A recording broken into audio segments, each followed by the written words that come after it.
Hello and welcome back to another episode of the MindSets podcast. And today we have a very exciting one. I am joined by the founders of ROXFIT, which if you're in the Hyrox space, you will definitely recognize. Here we are then, boys. Do you want to introduce yourselves? Yeah, hello everyone. I'm Ben Wilson. I'm co-founder and CEO of ROXFIT. Hi guys, thanks for having us on, Angus. I'm Joey and I'm also co-founder and CMO at ROXFIT. Fancy titles, fancy titles. Now we will get straight into this whole ROXFIT picture, how it all started, where they're going with it, everything like that, all the juicy bits. But the way we always start the podcast is we go into the latest sports news, which we try and do in 2 minutes. So without further ado, I'm going to give myself a countdown. 3, 2, 1. Right, an absolutely massive 2 weeks of sports. We're going to start straight off with what's been plaguing the internet recently. Mark Dowdle hit 94 laps in the last Ultra over in Germany. That is a huge performance in a backyard ultra. Amy Hunt, however, is the home star when it comes to running in this country. She took home 4 gold medals at the Birmingham European Athletics track. She won 100 meters, 200 meters, the women's 4x100 relay and the mixed 4x100 relay. Other incredible headlines from that week was Audrey Vero stunned Keely Hodgkinson to win the 800 meters in 1:54.81. We also had a return to form from Jakob Ingebrigtsen, who took the gold in the 5 kilometer. There was also a fun side piece to that Ireland came 5th but lost a shoe a few laps from the end. We also saw winning performances from Mondo Duplantis, who again in the pole vault set another championship record. Moving straight onto football. In the Premier League, Arsenal have begun their fight for the title, and we actually have 9 new managers stepping into the Premier League this year, so it's going to make for quite a kerfuffle, if I do say so. We also have Cameroon making history. They just beat Malawi 3-0 in the final in the Women's Africa Cup of Nations. Very, very impressive. On to tennis. In the US Open, we have concerns about whether or not we're going to see Alcaraz or Sinner, as both are dealing with injuries.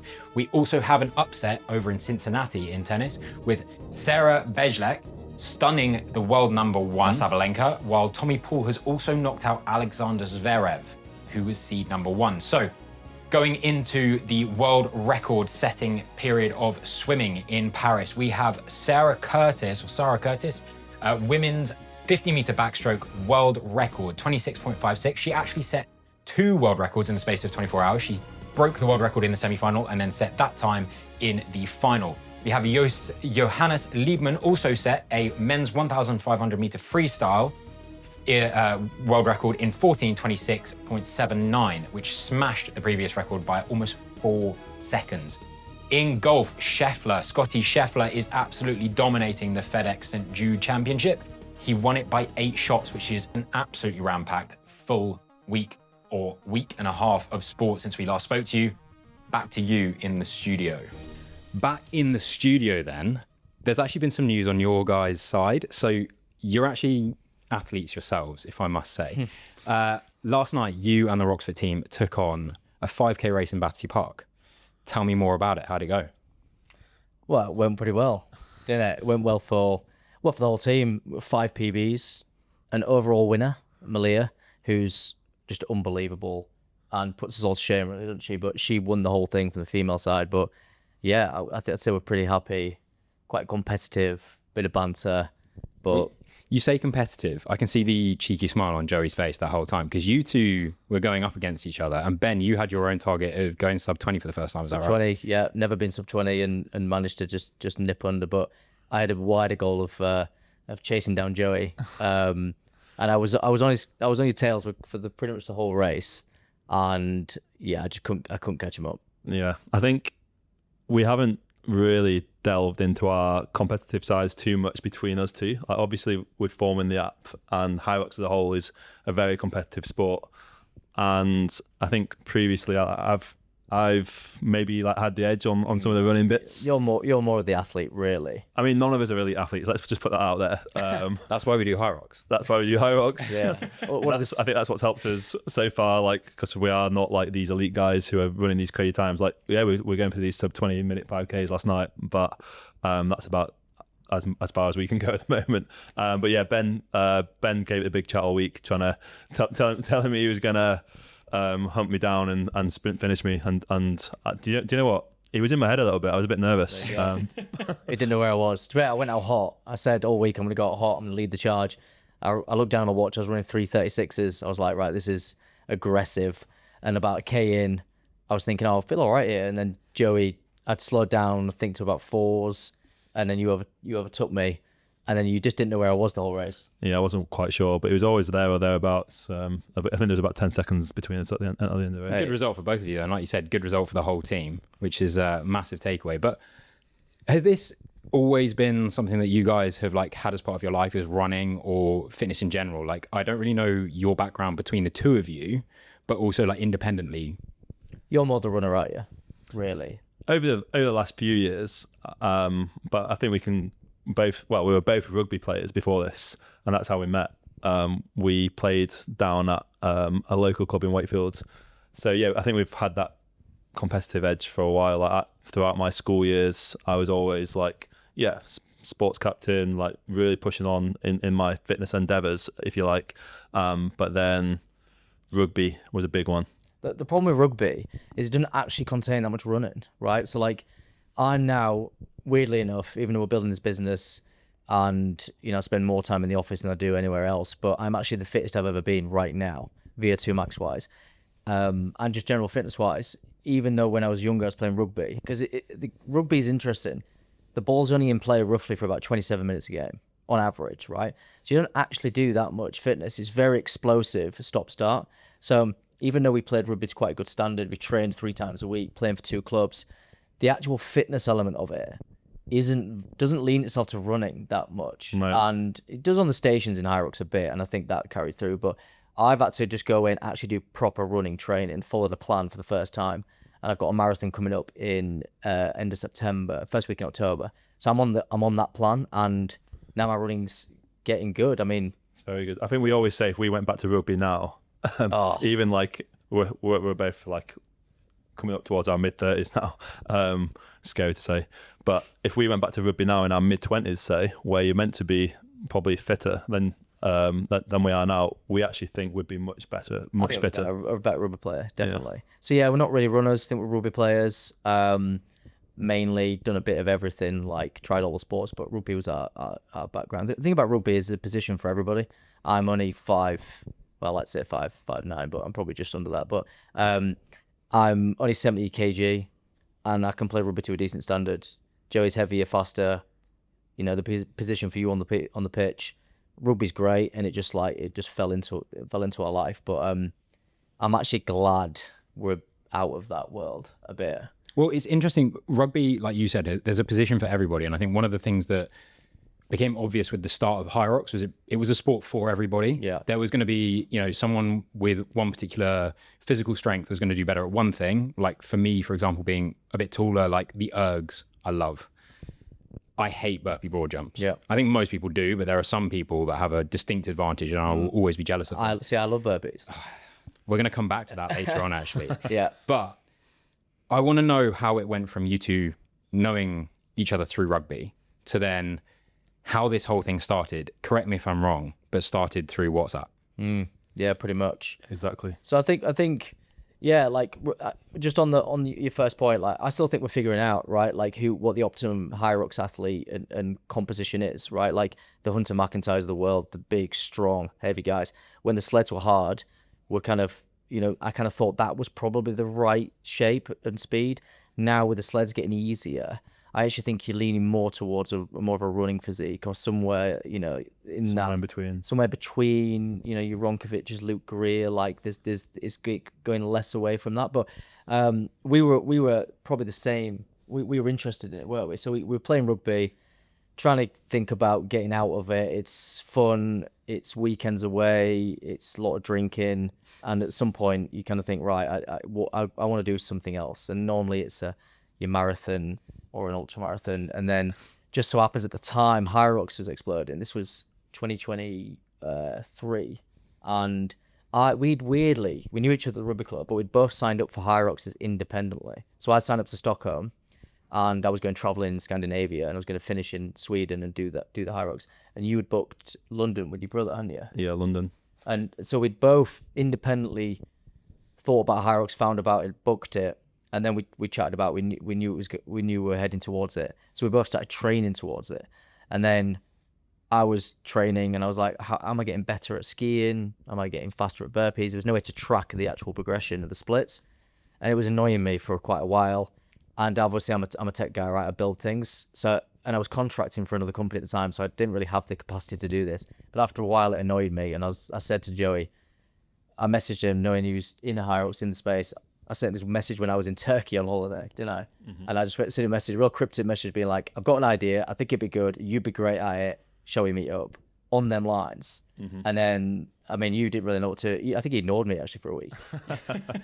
I mean, like, yeah, it was on WhatsApp, just to go back to your original point. It was a WhatsApp message. But bear in mind, we knew each other from the rugby club, but didn't speak much in separate teams, knew of each other. So, like... Yeah, just a team. This message was a bit out of the blue.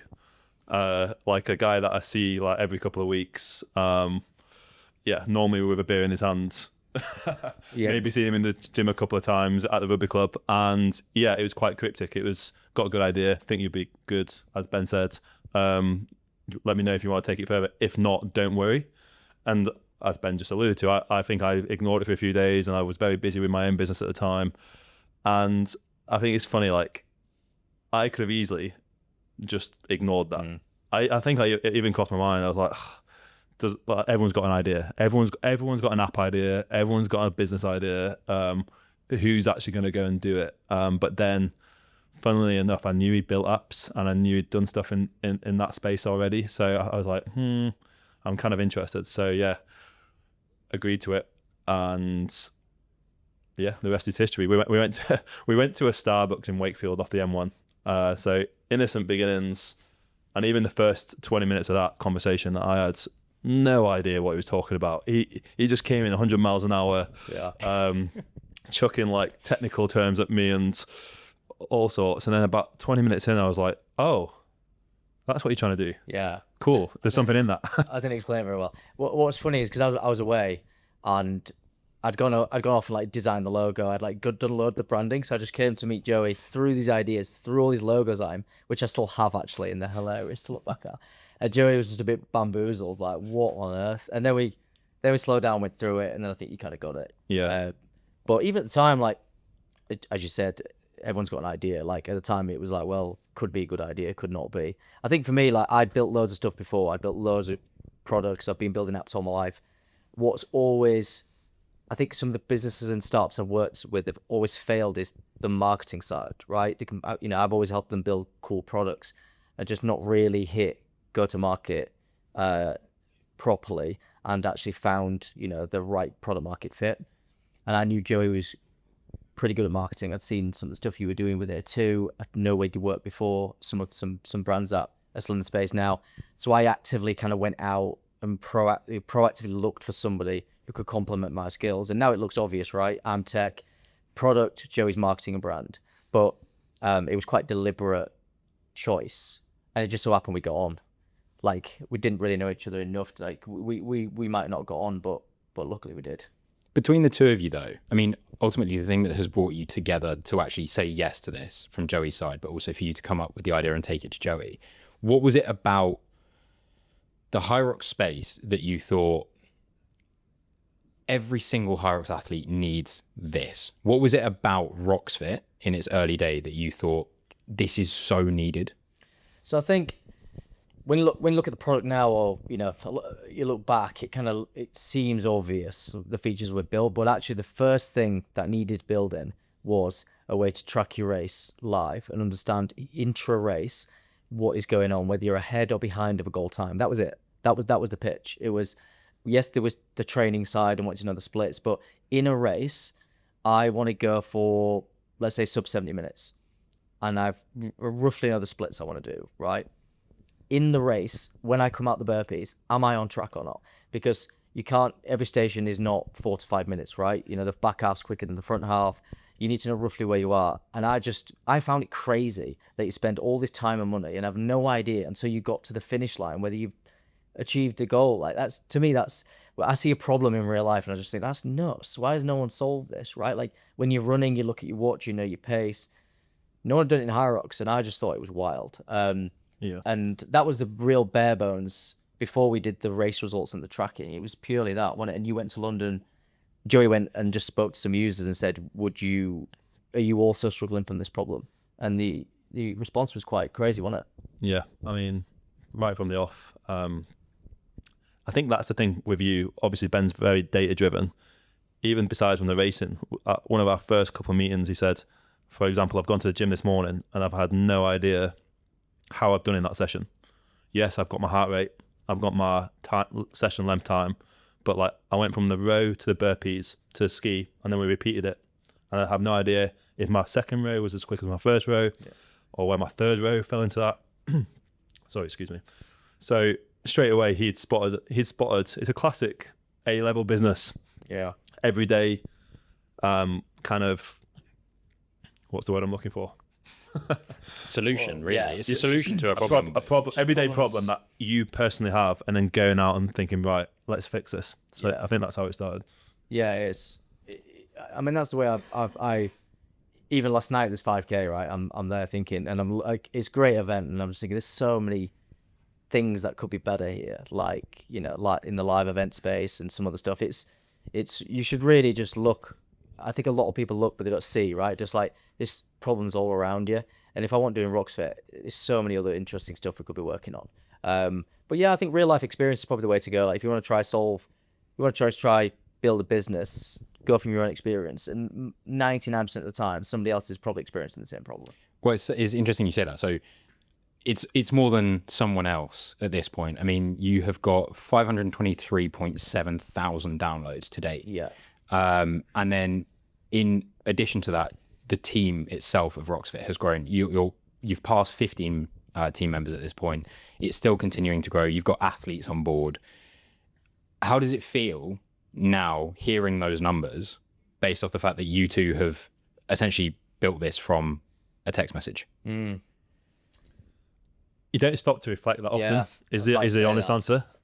And it is like saying it out loud. You do for a moment think like, yeah, that's pretty cool. But like even now, like it's always right.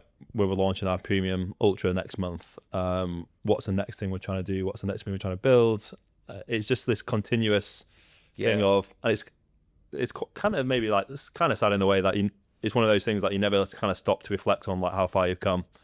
But yeah, I think we're very ambitious, both of us and the whole team are, and we can kind of see the North Star where we want to get to and how we want to serve the space and the community. So until we've done that, I think that's when the real satisfaction will come. But yeah, I'll be honest, I think we've done very well to date, but we've got a lot more we want to do still yet. Yeah, it's cool. It's cool. Like we're very happy and we're very appreciative of the community and people kind of seeing what we're trying to do. And essentially, ROXFIT started out as a utility tool, right? It's like build something that people want. Now we're trying to turn it more into like an experience and add more features and things that people actually want to use day to day, rather than just coming in, using the calculator, seeing a race result, and leaving. So we're working really hard on that. So like until, as Joey says, until we've built the product that we have in our vision, which we're already working on the next set of features past Ultra, and I really think the products will probably be fully complete like mid next year is where we'll have everything that's on our roadmap probably built. So until that hits, and I think 1 million users would be probably when I might go, you know, We've done it. Yeah. And I guess lastly is we haven't made any money yet, right? We haven't proved that people will pay for a premium experience.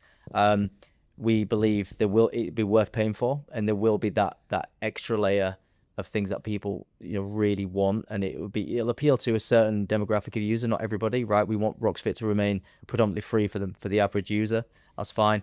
Again, until we've hit that hurdle, we've really just we've created something cool that people right now are finding interesting, but going to a paid experience is a whole different game. So we're going to come to the paid experience, but we've actually got some questions from your audience and the MindSets audience. So if you weren't aware and you're listening to this, one of the best things about the MindSets podcast, the best podcast, is that there will occasionally be points that you can interact. So we'll put something up on the story and you can tell us questions that you want to ask guests, questions for myself, or even things that are just annoying you. So some of the questions that we've actually had a question from Freddie. Freddie wants to know, at what point did you realize you were building more than just an app? Just another app? At what point? ROXFIT's gone through a few interesting cycles where we launched in February 24, really aggressively. We had like 10,000 downloads in the first week. And at that point, I was like, oh, we've got something here. We took a bit of a break where we were looking at partnering with some bigger names in the space. That didn't pay off. So then me and Joey went back to the drawing board in September. But it didn't feel like, I feel like the first time that probably happened, I feel the first time I felt we were on something was, you remember when we launched the Garmin app the first time pre-Christmas? And this is when we're trying to raise some money as well. And we got to like 50,000 subscribers, and the Garmin app is now being downloaded something like 200,000 times. That's when I knew that we had something that people were going to use on like race day, because at that point we didn't have the wearable integration properly done. So I'd say it was then was the first time I thought, holy hell, like we will, like this will turn to something way bigger than what I first thought. Than what we first anticipated. And when we put out a social at the time around integrating with Garmin, like that post, I remember everyone was commenting on it saying, been waiting for this. We did that thing where if you comment, we'll send you the kind of playbook on it, and yeah, it just went mental. So I think that, along with the downloads on the actual data fields, was a bit of a turning point for us. Yeah, I'd say that was the first kind of indication, I think. And there's been lots of different, then we raised a bit of money, which is always it's quite nice because that's a bit of validation. Like everything's just a step in the right direction. Like, can you convince people to give you some money to raise? So that was a box tick. Can we get some brands involved? That was another one. And then slowly and surely, and then I think when we got the athletes involved, then I thought we could, again, took another step forward where, yeah, we can turn this into something really, really cool. And we've got big plans, right? Like ROXFIT, as you see today, is probably a shadow of what it will be by next year. But yeah, probably the Garmin thing. I think one thing that's been quite cool for me is, I'm going to break the fourth wall a little bit here. I haven't been a complete stranger to ROXFIT. The two guys that are sat in front of you, I've known, fortunately, for a little portion of time, I guess now. In the grand scheme of ROXFIT's journey, I actually met Joey kind of as it was all going off. We met in a gym, we were doing a workout together. I thought, damn, this guy's like really fit. And then he was telling me about, this idea that they're kind of working on. So I was aware of it, but that also meant that I became a very early adopter. So what I have seen is essentially a really, really good replacement for the results page, to being able to compare my splits against races. And if I'm being completely genuinely honest, I'm not comparing myself to myself very often. I'm comparing myself to other people. And then I also have then seen it go onto the wearable side of things. And then people are now, with some of the more recent releases, able to program workouts and do all of these different things. And it's really becoming a bit of an ecosystem. And one of the interesting questions, which is also come from someone else called Asa, or I'm going to say Asa or Asar, I'm sorry about the pronunciation, but they wanted to ask you, and this could be a similar answer to what you already said, but at what point in the journey has been the most rewarding or satisfying point for each of you based on all of these things that you've developed along the way? It's another great question, that, because like we're so in it at the minute. Like we're really, I really don't lift your head up and think that much about the past, do we? We're just always on to the next thing. I think quickly, I think when we raised our first bit of money, it's like that's external validation, like a VC who they don't just, it's particularly in the current climate, don't just chuck the money at things anymore. Like a few years ago, you could go and try raise and people were just, chucking money and hoping it'd work. Whereas now it's a lot more like the due diligence we did on the first raise, and to go through that and them guys be like, yeah, we believe in you. And I think that was, for me, I was like, the second raise, not so much, because you kind of like, oh, even though that sounds crazy because we went on to raise more money and could go on to do even bigger things. The first one was a bit like, this is cool. Like they believe in us. It meant we could hire our first people, like building a team, having an office. I was like, this is, for me, like a bit of a moment where it's like, okay, we're going to do something cool here. Yeah. The first raise coincided with Chicago World Championships as well, wasn't it? And we went out and we'd met a few, that was the first time we interacted with probably athletes as well, didn't we? We met Charlie and a few others there. So I think Chicago was good. I think probably the most rewarding for me, the first raise was good, to be fair. I'd raised money before, so I'd been through it, and it's always painful. But I'd say like January this year was when we raised our second round. But we'd moved office. We'd moved from Battersea, which was kind of a non-ideal. We were like renting a few desks in a big room. It felt like a hospital, didn't it? It was like a clinical like room. Is a weird place to work. And we moved into our current office in Vauxhall. I'd hired about 4 or 5 new people, so we grew the team out. And it actually felt like a proper startup then. Like I think before you're not messing around, but you kind of feel like, you know, you're not really sure, is it going to work? And then like we raised the second round, was a big round. We hired some really good people. I mean, I had to convince some people to leave jobs, right? Without, and what's funny about that is, so we started hiring over the New Year break, but the money we were raising, but I had to convince people to join ROXFIT, right? So I had to tell some of our members of staff that, I know we'd raised the money, right? The money's in the bank. You need to leave your current job and come join this mission, right? We're building this, you're doing the big pitch, right? What's ROXFIT going to be like in 3 years? But we actually hadn't raised the money. So I hired a guy called Matt, right, from banking. And Matt's just like the most like kind of efficient military style operator. And we kind of brought him in as a founder's associate. And what he didn't know is I needed to hire him to come help us close the raise. But I told him we'd already raised and the money was in the bank. So his first week he joined, he was like, right, what we're doing? I was like, well, what you're doing is you're going to help us close this raise that I already told you. You're going to earn your salary. Or else there's no job. You're like, what? And it's funny because you've got to do stuff like that, right? Because you've got to like convince these people to come over and believe in you.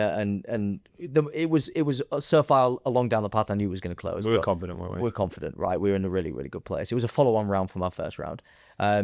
So like when Matt joined and Nikki, our data engineer, and we hired a few more, we just had a fully complete team, didn't we, in January? There was a few missing people. So when I kind of sat there and we had the office and we put the ROXFIT on the wall, then I was like, yeah, this is probably the most rewarding part of this. I was like, right, it's go time. Like we've assembled a good team, young, hungry, Hyrox enthusiasts who want to help us build this. And we were ready to rock. Up until that point, it did feel like in between this kind of side projects, kind of startup world. And then that was when we turned it into a fully fledged thing. But then also off the back of those hires and feeling like a more complete team, you made another move, which was to sign athletes. So you've now got, correct me if I'm wrong, 6 athletes? 6, I think it's 6, is it? Yeah. So you've got, I know you've got Sinead Bent, Charlie Bottrell, Hida Veersma. You've got Lucy Davis as an athlete as well. Then you've got Joanna Vietrick. And Josh Van Zeelen. 6, yeah. So yeah, and Josh is another up and comer as well. So I'm really interested to know, obviously you've got some of the best talent out there, which is really exciting for you. But what was it about signing athletes, but also signing those athletes that became a necessity for ROXFIT? Yeah, I'll take this one. Because it was probably more, I was the one that wanted to go out and get athletes. I think one big thing was, as we said a bit earlier in the podcast, me and Ben are coming at it from like an everyday Hyroxer perspective. And that actually does cater for 90% of our audience. But that kind of top 10% of athlete, the ones that are really, really pushing in the sport, we want to build for everyone. So first of all, having their perspective on things and like having them part of the brand, but also the credibility that comes with it. It's not just these 2 guys building an app. It's like we now can turn to our athletes, speak to them. They use the platform and like they even have input on like where the product is going as well. So there's a few different parts of this actually. It's the credibility piece about having these elite athletes associated with the brand. It's the product feedback and actually helping us serve those guys pushing towards the top of the sport. And yeah, I think having ambassadors has worked really well for some other brands and apps in the space. Like I was previously at Runner, who did it really well, and they worked with actually more kind of creator types rather than the elite guys. But for us, we wanted to go to the top, work with the best, and the fact that they were happy to do it shows again another showcase of how far we've come. Like they're all very aware of us, and yeah, there's some of the reasons why I think. Yeah, credibility is definitely going to be something we need going forward. So like we're thinking about where Ultra goes here and what the future of ROXFIT is, and having these guys involved. I think we picked an interesting time with athletes, because it's as these athletes were starting to go full time, and they were looking to supplement income, right? So they could go full time. And the first one was Charlie, right? And we'd met Charlie and spoke to him quite a while. And I think we actually felt, because we got to know him a bit, we felt quite passionate about supporting that, didn't we? So like that was the first thing, is like we want Charlie. We knew what he had in him, and it's come out this year. Now everyone knows, but we saw this over a year ago when I saw him race in Manchester. He did 4 races in Manchester and won all 4.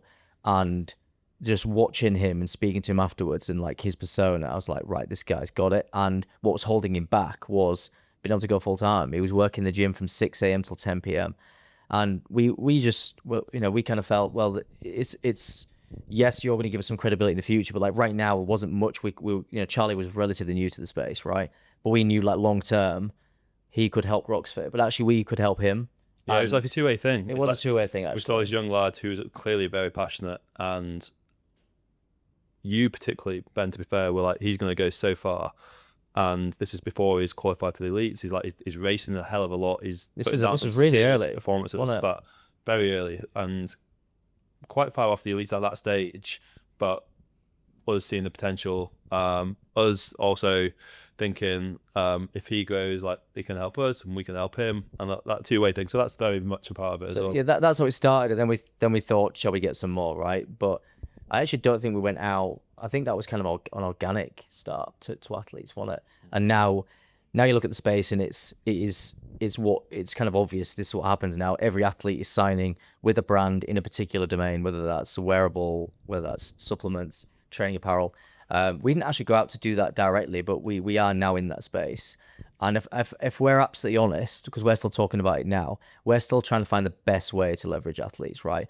And for it to work for both of us, we think we're slightly different being a tech product, right? We're not actually pushing supplements and training apparel down consumers' throats. We're a community utility tool, and we think we can do athletes slightly differently, and we're looking at how we can leverage that to provide value to our users through athletes, whether that's workouts or challenges or kind of, we're working on some cool stuff, but all with the idea of creating added value to our users and consumers, right? Like, so they benefit from us having connection to these athletes. Is it by seeing how they train? Can they compete against them somehow? Who knows? Like, that's kind of how we're looking at it. One of the things I genuinely love about the two of you and how it comes together with this business is, for those that are listening to this and don't know anything about me, my background, originally engineering, and I was deep in the code, making my own sort of apps and things as well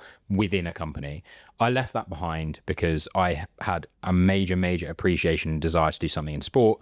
And I found myself in the content side of things, making content with cool people and doing cool things, sort of now more on the marketing side. So there is a piece of me that loves what both of you do and loves being as involved as possible in some of those sort of stories that are coming out from you both.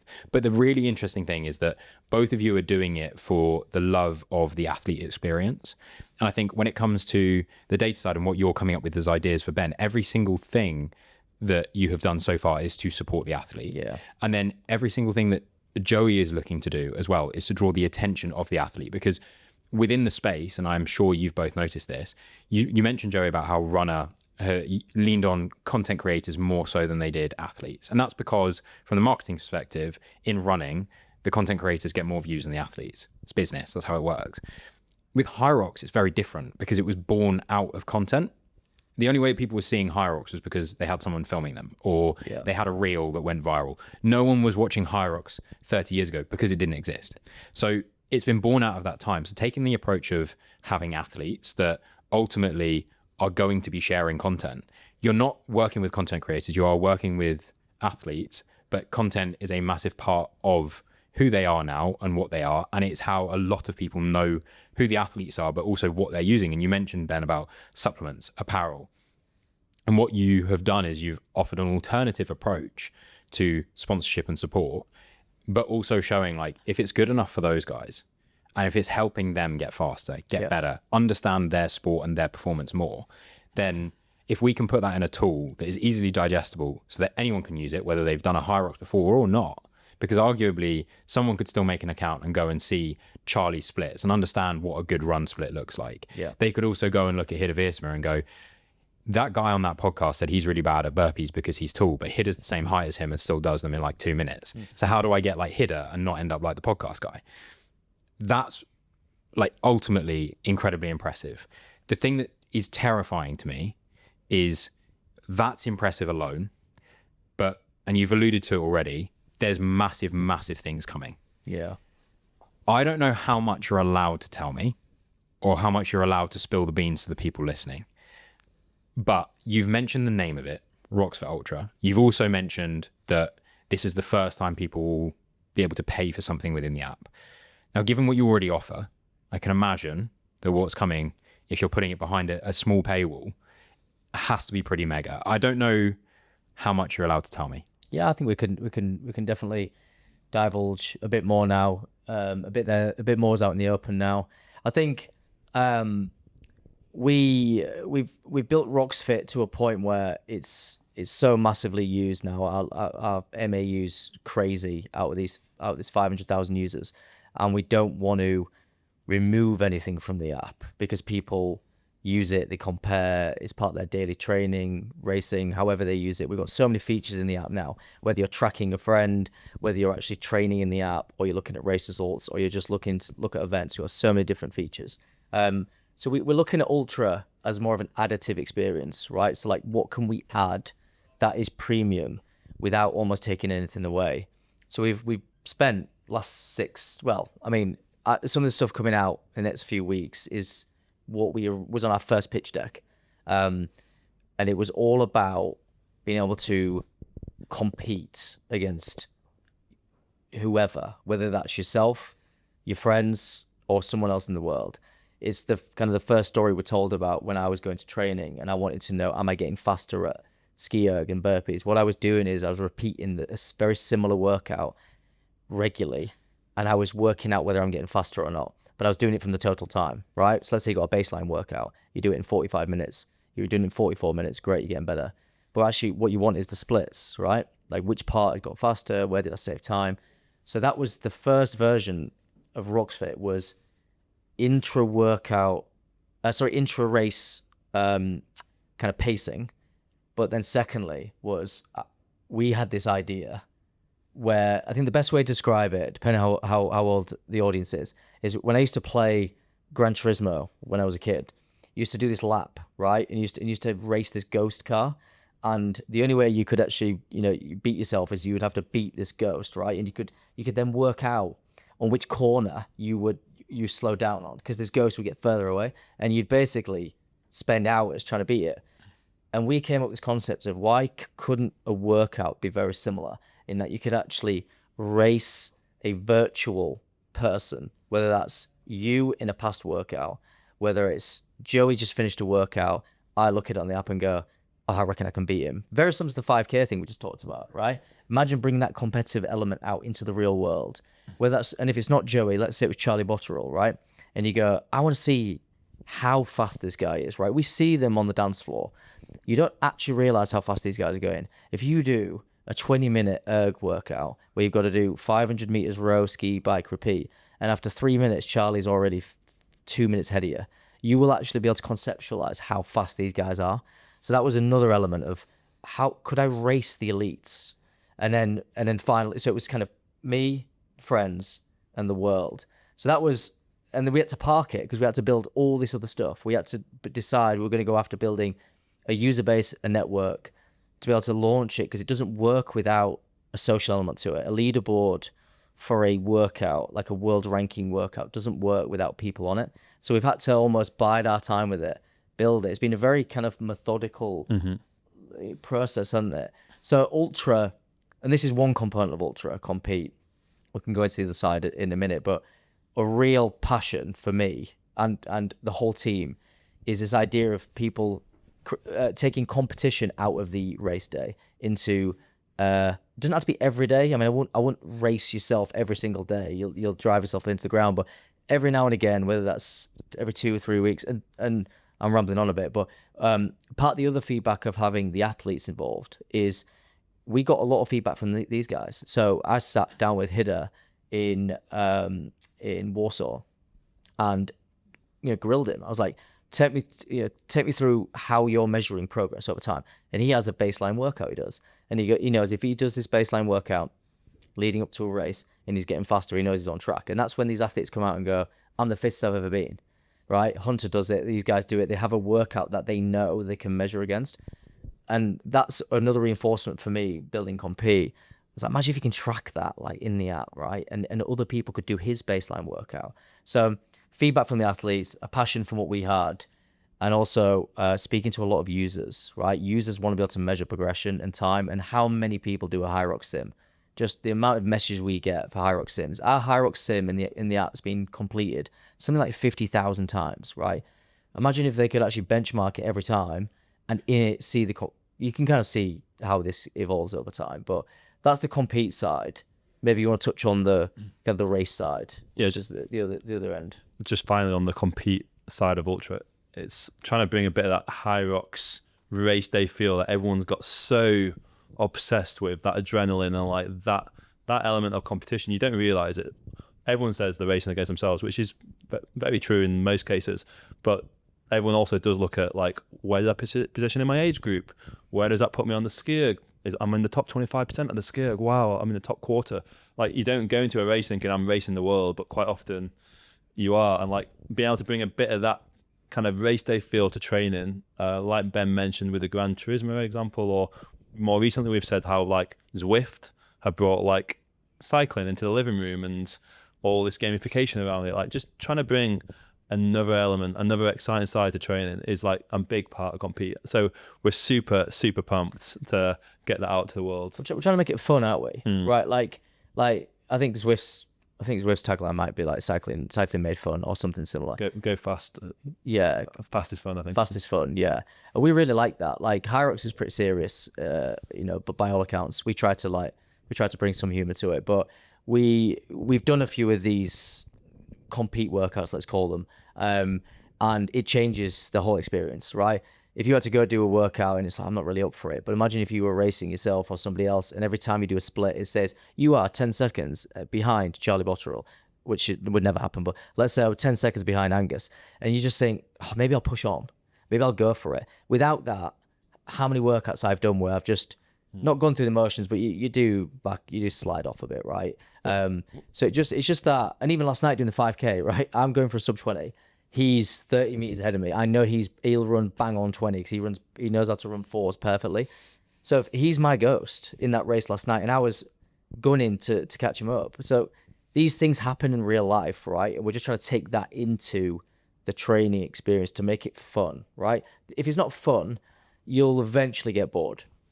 Unless you're an elite athlete. The only people I know that can do it repetitively forever and keep and do it under boring conditions is the elite athletes. But people like me, I'd get bored. Yeah. I've not even had these type of, the hybrid type workouts in my training recently. I enjoy my running. I enjoy my strength work, but like when I'm on my own, putting myself in a bin, doing these like mixed modal kind of workouts, it's quite hard. It's horrible. Particularly when you've been sat at your desk and it's like gets to 5 p.m. But last week, me and Isaac on the team, who's kind of like looking after our design and product, we decided we tested like Compete for the first time, and although we did it with the app, we both did it at the same time as well, which added another element. So I could actually see him, and it was it ended up taking us about just under 10 minutes, but I was dying. But that competitive element, I never do a short. You can just add it as a finisher. I never do something like that until a bit of competition comes. I'm honestly super excited. I'm excited to see how people respond to it. And it won't be full Hyroxes. It'll be 10 minutes, 20 minutes, 30 minutes. You can build your own and then just repeat it. You can just challenge yourself. There's 3 or 4 elements to it. So I'm really excited to see what the response is. But I think fundamentally, what we will always do at ROXFIT is we will just build what people want. And we've launched some stuff in the past and it hasn't quite worked the way we thought it was. And we just pivoted, right? We'll keep building what people want. If this is slightly, we might get the competition too right or too, depends which side of the coin it falls. We'll just adapt and we'll respond and we'll build it. But Ultra isn't just this compete side, and you've mentioned that. So I don't know what else you're allowed to tell me. So I'm not going to say anything that I might or might not know about.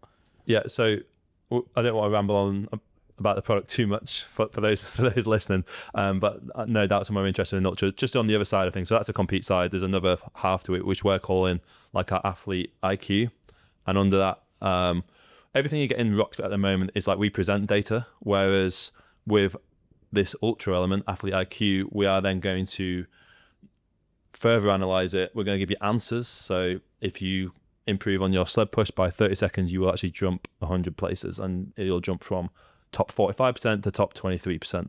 And we're going to start drawing conclusions from the data for you. But also, we've got the race kind of stats. You can multi-race analysis, predicted finish time based on your training inputs and your race inputs to the app. There's this whole picture we're painting around you as an athlete, and it's just it's basically ROXFIT as it is today, with this kind of added layer of intelligence, drawing conclusions. There's like, obviously I'm on the marketing side, but I always pop my head around and see what the designers and the product team are up to. And like some of these things, like I see it fairly late and I'm like, whoa, that is really, really cool stuff. So as Ben said, it's not going to be for everyone, but I think across those two pillars, the athlete IQ and the compete side, which are two very different experiences, I think for the small percentage of people that really want to improve, progress, and have every single data point available to them, I think they'll be getting a bargain. Well, one thing that's really cool on that is you've mentioned that they're going to be getting a bargain, but like at the moment, the standard ROXFIT app that's available to everyone right now, go to the App Store or to the Google Play Store, go download it. But you can not just track your data, you can not just compare it, you can go and get all your stickers to make your Instagram story look nice, but you can also pace a race. And across all of those things, if you purely imagine that there is a much better version of this app by what these guys are saying is coming, but what is already offered is also staying free. Just imagine how good some of those features are. Like, I'm really excited for it. You guys have been nice enough to show me small elements of it, and it's pretty unreal. So I'm very excited to hopefully be given a beta version. That's me requesting as a quiet plug. But I think there's a lot to come. Now, what's really, really annoying is being told about all these things that are going to come and being teased with it. And that leads us nicely into Grind My Gears. Grind My Gears, if you are unaware with this podcast, is a section of the podcast where we go through things that have been annoying us most recently. They can be anything. They don't have to be fitness related. Obviously, we've talked a lot about Hyrox, so one or two of them might be related. But again, this is another point where if you've got something that has annoyed you, you don't have to wait for a story post on our page to send it in. Send it to us at MindSets_podcast. Obviously, drop a follow while you're there. Head over to ROXFIT's page, send it to them, put it in their comments of their memes. Wherever it needs to get to, as long as we get it, we'll read it out for you. You can stay anonymous as well. I'm going to throw this over because Joey told me yesterday he had a Grind My Gear. Nice. So I'm going to start off with Joey, and then I will come back to me, and we have got a few people that have written in as well. So mine, I've got a couple. Okay. But my first one, well, both, it covers both of them. It might be semi-controversial in that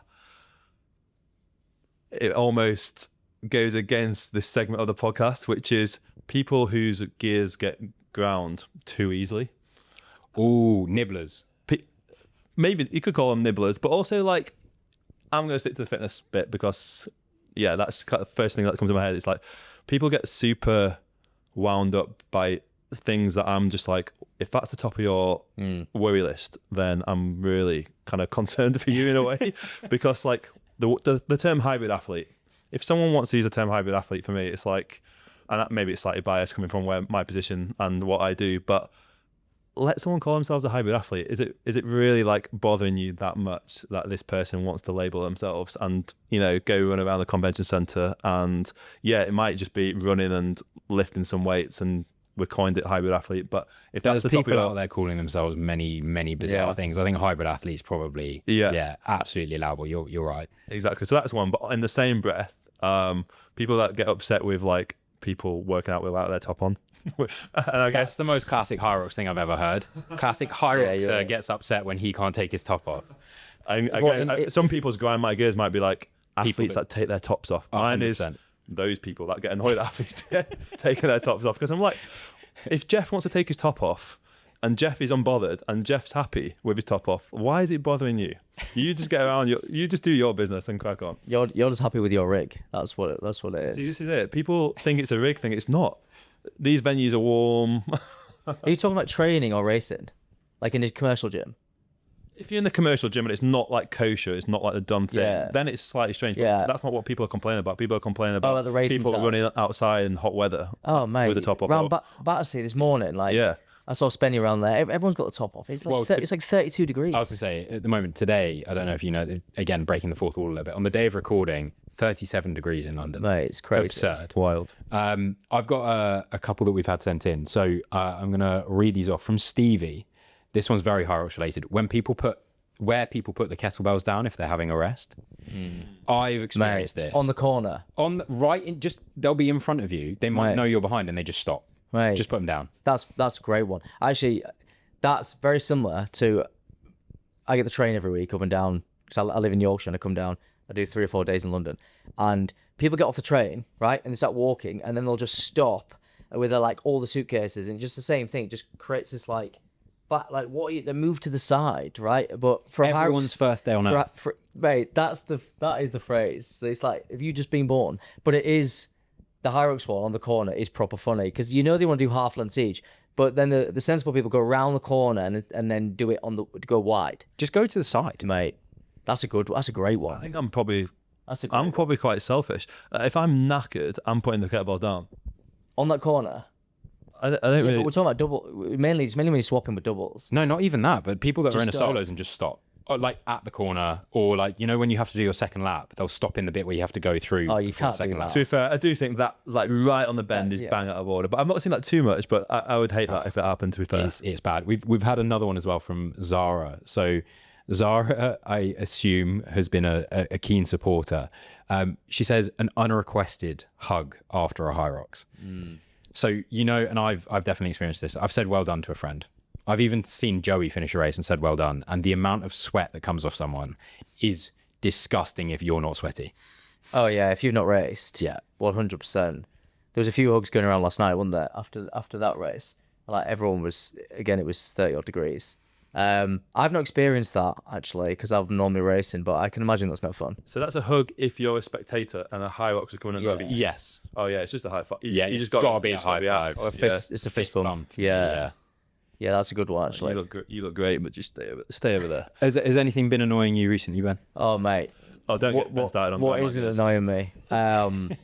Yeah, funny. Your one's good because it's just like, you shouldn't get bothered about the little things. Like, we have so many big problems that we've got to solve. So I don't worry about that stuff. But stuff that affects my work really does annoy me. So my biggest annoyance at the minute is Wi-Fi on the train, right? So, which is, everyone experiences it, but it's just out of control, right?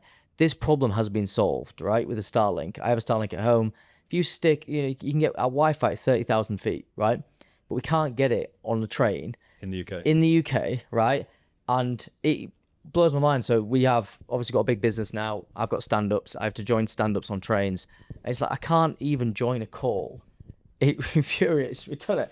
It's just ridiculous, man. Like I've got a mini Starlink. I've got the mini one now that I've just ordered. I'm gonna try to take it on the train this week. I'm just gonna take it with me, Just go around selling With a backpack. selling access. mate. If might I was as doing well. ROXFIT, honestly, there's some. It's such the problem's been solved. It's 2026. We should have Yeah. Wi-Fi on trains. I think from like a lot of people might just get the train now and again, but like I get it twice a week, every single week. Try to do it outside of work hours, but then I've got calls all day, so it's really hard to get 3 hours without needing to be on to be online. So it might sound a bit not it's that bad, but it really builds up and annoys the hell out of me. If we're dipping out of fitness for one, I'm going to do one more before we move into the last segment of the game. The last segment, which is a game. for me, the thing that's been pissing me off most about work is just everything needing about 3 authenticators and just constantly being logged out for no reason. And I've got to put my password in. I've got to put a text 2FA. message code in. Yeah. But then I've also now got to have the authenticator app and I've got to go and copy that code. And I've only got, what is it, like 6 to 10 seconds before I have to get a new one. And then my Wi-Fi, because I'm on a train, hasn't let me send the authentication. I've got to do the whole process again. Nightmare. Pissed me off. That's a good one. We're moving into this last section. So this last section, you two are going against each other because in the real theme of ROXFIT and compete at the moment with how it's going, we're going to be diving into some Hyrox knowledge questions. If you're listening along to this, you will be able to join in at least with the first 5 questions, but you might be able to join with the latter. So the first 5 are going to be based off the rule book for 26-27 in Hyrox. You change all the time. You've got a post. That's part of the reason. So it'll be interesting to know how clued up you guys are, considering your lives basically revolve around the sport now. It's been interesting. So first things first, and we can take it in turns. There's no race to answer this. True or false? According to the rule book for 26-27, the men's pro solo sled pull weighs the same as the women's pro solo sled push. I can repeat that. The men's pro solo sled pull weighs the same as the women's pro solo sled push. True or false? Should be the same. It's 150, but they might have changed it to like 152 or something. Do you know they've always got that? It's a men's sleds. Pull, which is 100. Men's sled pull Normally 150. and women's sled push. And then the women's is. I want to say true. I want to say false. I reckon it's like. Because it used to be, there's like a 2 kilogram thing in here. Is there a slight difference? I'm going to go false. Okay. So, Ben, you will take the point. I used to think it was 152 for both. That's what that's So it. it's 152 for the women's sled push. Yeah. It's 153 for the men's sled pull. 5. I just thought that was So gonna be the that case. there's 1 kilogram That's a good between it. The next question: how much does the women's open weight wall ball weigh? Women's in kilos. open wall ball weight this year 4 4. kilos. Both locked in on 4? 4. Yes. Both correct. Very good.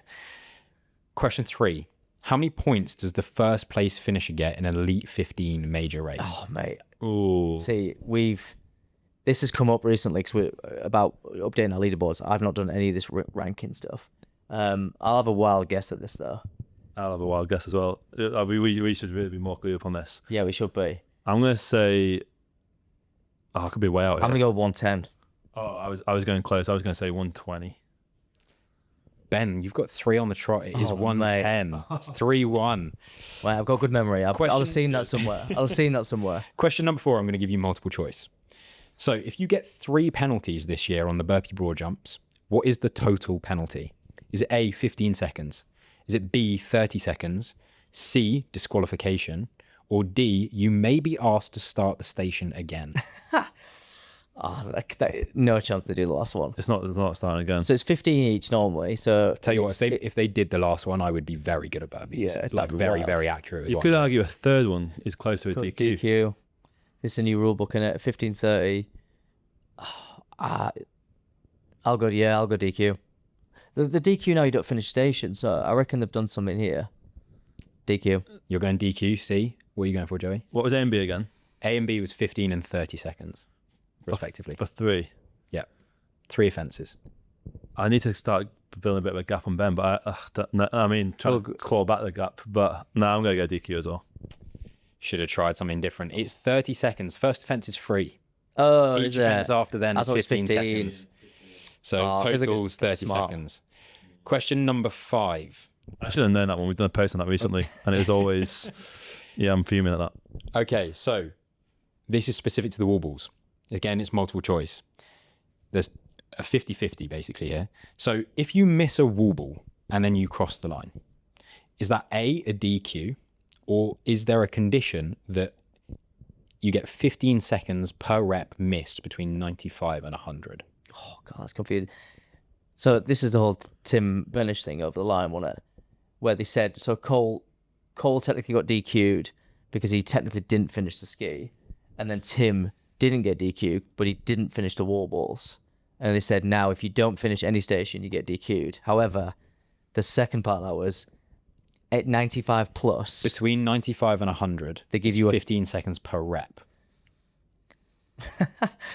They've probably done that then, haven't they? They've probably done for that reason where you do a 99, you cross the line.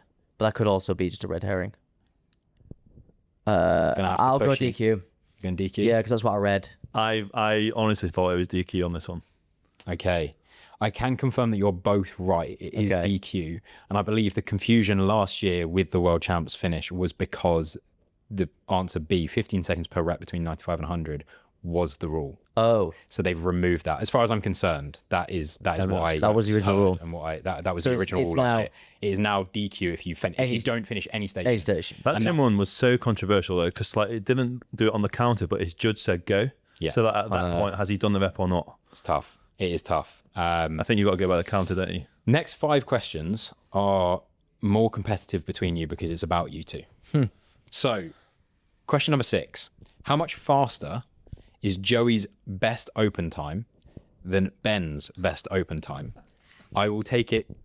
Whoever's closest wins. So take a stab in the dark. Can't we go pro time? Well, we can't speak out loud here because otherwise we're going to give each other. I know my best open time, so that's in my head right now. Yep. Yeah, and I know mine. I'm going to estimate Ben's. I'm going to estimate yours. I don't think I know yours. I've got yours. Okay, so I don't know what yours is. Yeah, so I won't give mine away, I don't think, but Yeah. Okay, I'm going to say open. Yeah, I've got an answer in mind. I'm going to say 3, 2, 1, and you're both going to say a time, and I'm going to allude who says what. Are we just going to the minute, or are we going seconds as well? seconds, yeah. I think to the seconds. Okay, 3, 2, 1, 6 go. minutes, 5, 12 2. seconds. Joey is 1 second off. Oh, You said 6 minutes, 12 seconds. You- The actual answer is 6 minutes and 13 seconds wow. faster. So, you 102 then? I was yeah. 102. I 102, something. 34. I thought you were 103. 102, 34. You don't I went wanna wait. 108 something. And Ben, you were 108, 47. Yeah. Okay, next question. Bit catching up to do. You two did a doubles in Birmingham in 2024. Oh, yeah. You did the farmer's carry together in a very respectable 1 minute and 22 seconds. Okay. Where did that place you? Again, Oh. closest to the placement overall wins. I know we did. We Rank, talked. as in Rank. position. Yeah, ranking. 120, 122 Position. is quite like, that's Can quite we do that? I remember our burpees were crazy. We came like top 1% or top.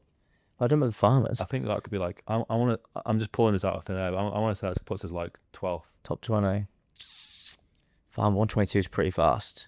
I don't. Joey, remember you're doing saying that. 12th? Ben, Can't what be you going off. with? I'll go 22nd. 177th, What? which is mental. Seriously? 177th. Oh, I don't remember our farmers being particularly, but that sounds quick. 122. Yeah. I think the problem is there's a lot of people between 117 and like 120. But yeah, 177th. However, so Ben, you took the point in that. The following question, you kind of mentioned this, but in the same race, your best ranking by station was the burpee broad jumps.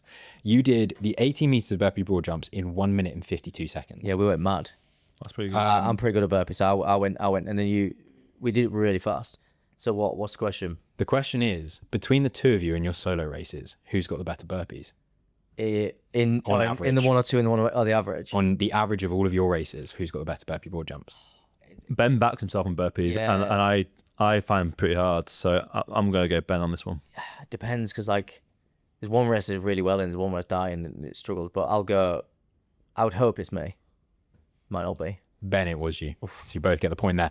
And the penultimate question. Joey, you've raced with an Elite 15 athlete.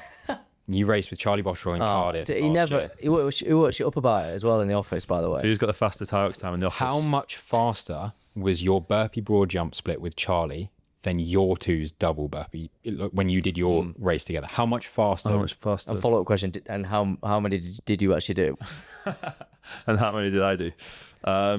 So we knew our burpee time was what we were just saying. About 153. 152. Do you know if you did you beat that? You got which Charlie? You won't mind me saying his burpees are his best station. But he was pretty rapid recently. Yeah, he's got better, obviously, but 152. That's The way hard he's to framed beat. the question is that we've beaten it. Okay, go for it.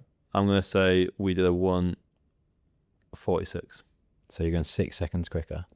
Ben, what are you thinking? I reckon. I'll go negative. I'll back myself. I'll say they were 5 seconds slower. Ben takes the point. It was negative. Joey and Charlie together managed a 204 split on the Mate, burpees. I took the bait on the question. Took the bait. You did. Mate. You did. Took the Okay. bait. Last question. There are 30 Charlie bottles in a finish area of a Hyrox. 28 meal deals. How many didn't? How many what? So there are 30 Charlie bottles in a finish area of a Hyrox. Yeah. There are 28 meal deals. How many didn't? 30 Charlie bottles in a finish area of a Hyrox. 28 meal deals. How many didn't? How many didn't? 30 Charlie bottles in the finish area of a Hyrox. 28 mil deals. That's a trick question. How many didn't? This is a reframe of a very good riddle. Yeah. It's a very simple question. I'm trying to think about what that is. 30 Charlie bottles in a finish area of a Hyrox. 28 meal deals. How many didn't? This will be really obvious when you tell us. I'll push you for a guess. 2. You're going to say 2? No, Simple it's too maths. obvious. Let's say it's like... 28 2. meal deals. 10 didn't. Joey takes the point. Fucking hell, Very good. Very good. There were 30 Charlie bottles in a finish area of a Hyrox. What is going on here? I was about to say that 28. 28 meal deals. How many didn't? It was 10. Very good. Done. I think Mate, well Joey done. deserves a little extra on top of that sauce for that point. I struggled throughout that whole quiz. Ultimately, I think Ben did take the win. Last goal winner, right? You struggled out that whole race with Charlie as well. You were literally hanging on for dear life. But you, to be fair, I'll give you a bit of credit. I go around the office saying, has anyone run a 53-minute Hyrox? Yeah. Has anyone run a sub-3 marathon? And no one has, so I'm just like, Oh, sweet. yeah, we didn't even mention that. You run a sub-3 marathon as well. I used to be quite good at running. The one thing that we do have to pick up on quickly, while you did get 1 second away from the gap between your two best open times, let's be controversial Let's here. talk about his pro time. No, let's talk about where his open time was. Berlin. yeah. It was Berlin last Location. year when Berlin was absolutely rapid. So I don't know if that sounds, maybe Ben would have been closer if it was normal course to normal course. But Yeah. guys, that brings us to the end of our time. So I want to say a massive, massive thank you for the insights. There was a lot of people interested to know more about what's going on with the app, what's happened in the past as well. So thank you for delving into that. If you are listening to this and you want to know more about it, the best way to know more about it is to get involved. So the ROXFIT app, we've already mentioned, is available. It will be down in the description if you haven't heard of it before and you want to know more about it. It's free. It is still currently free. And do you know what's also crazy about that? How much does it cost to follow the ROXFIT page? Nothing. Same as the MindSets page, same as subscribing, same as liking, same as sharing this to your family group chat and your friends group chat, wherever it needs to go. So please, it means far more than you know to all of us to hit all of those buttons, hit the download button, give it a try. And if you haven't done a Hyrox and you're listening to this, what would be the advice from you two? Don't overthink it. Just sign up for one. And like, it does seem daunting, but the best way to start doing this kind of thing is just by signing up and then working out a plan as you go, is my piece of advice. My advice would be to do doubles. Most people enjoy. It's more fun with another person. It's less daunting. You've got somebody else to share the pain with. My advice would be do a doubles. Sign up to ROXFIT app. Obviously, start listening to content. Start digesting information, learning the rules. But just have a crack at a sim. But if you feel like doing a race, get involved with the doubles. You won't regret it. It's much more welcoming and inclusive than what people think from the outside world. Like, you just see a lot of guys running with the tops off. It's like that. Actually, when you go on race day, there's all shapes and sizes. Half the people have the tops on. In fact, you just see the guys with the tops off on social media. Do you know what? On that, I know we've got to finish. The only time that ever happens is the start of a men's pro race, right? That is the only time you see a wave of testosterone run around the arena. And, the rest of the time, you don't really see what you see on social media, I don't believe. I agree. And that's always like 8 o'clock at night. So don't worry about that. Get yourself involved. It's a fun challenge. Go do it. Good advice. Well, thank you both, Ben and Joey. And if you've enjoyed this episode, please come back for the next one. I look forward to seeing you there.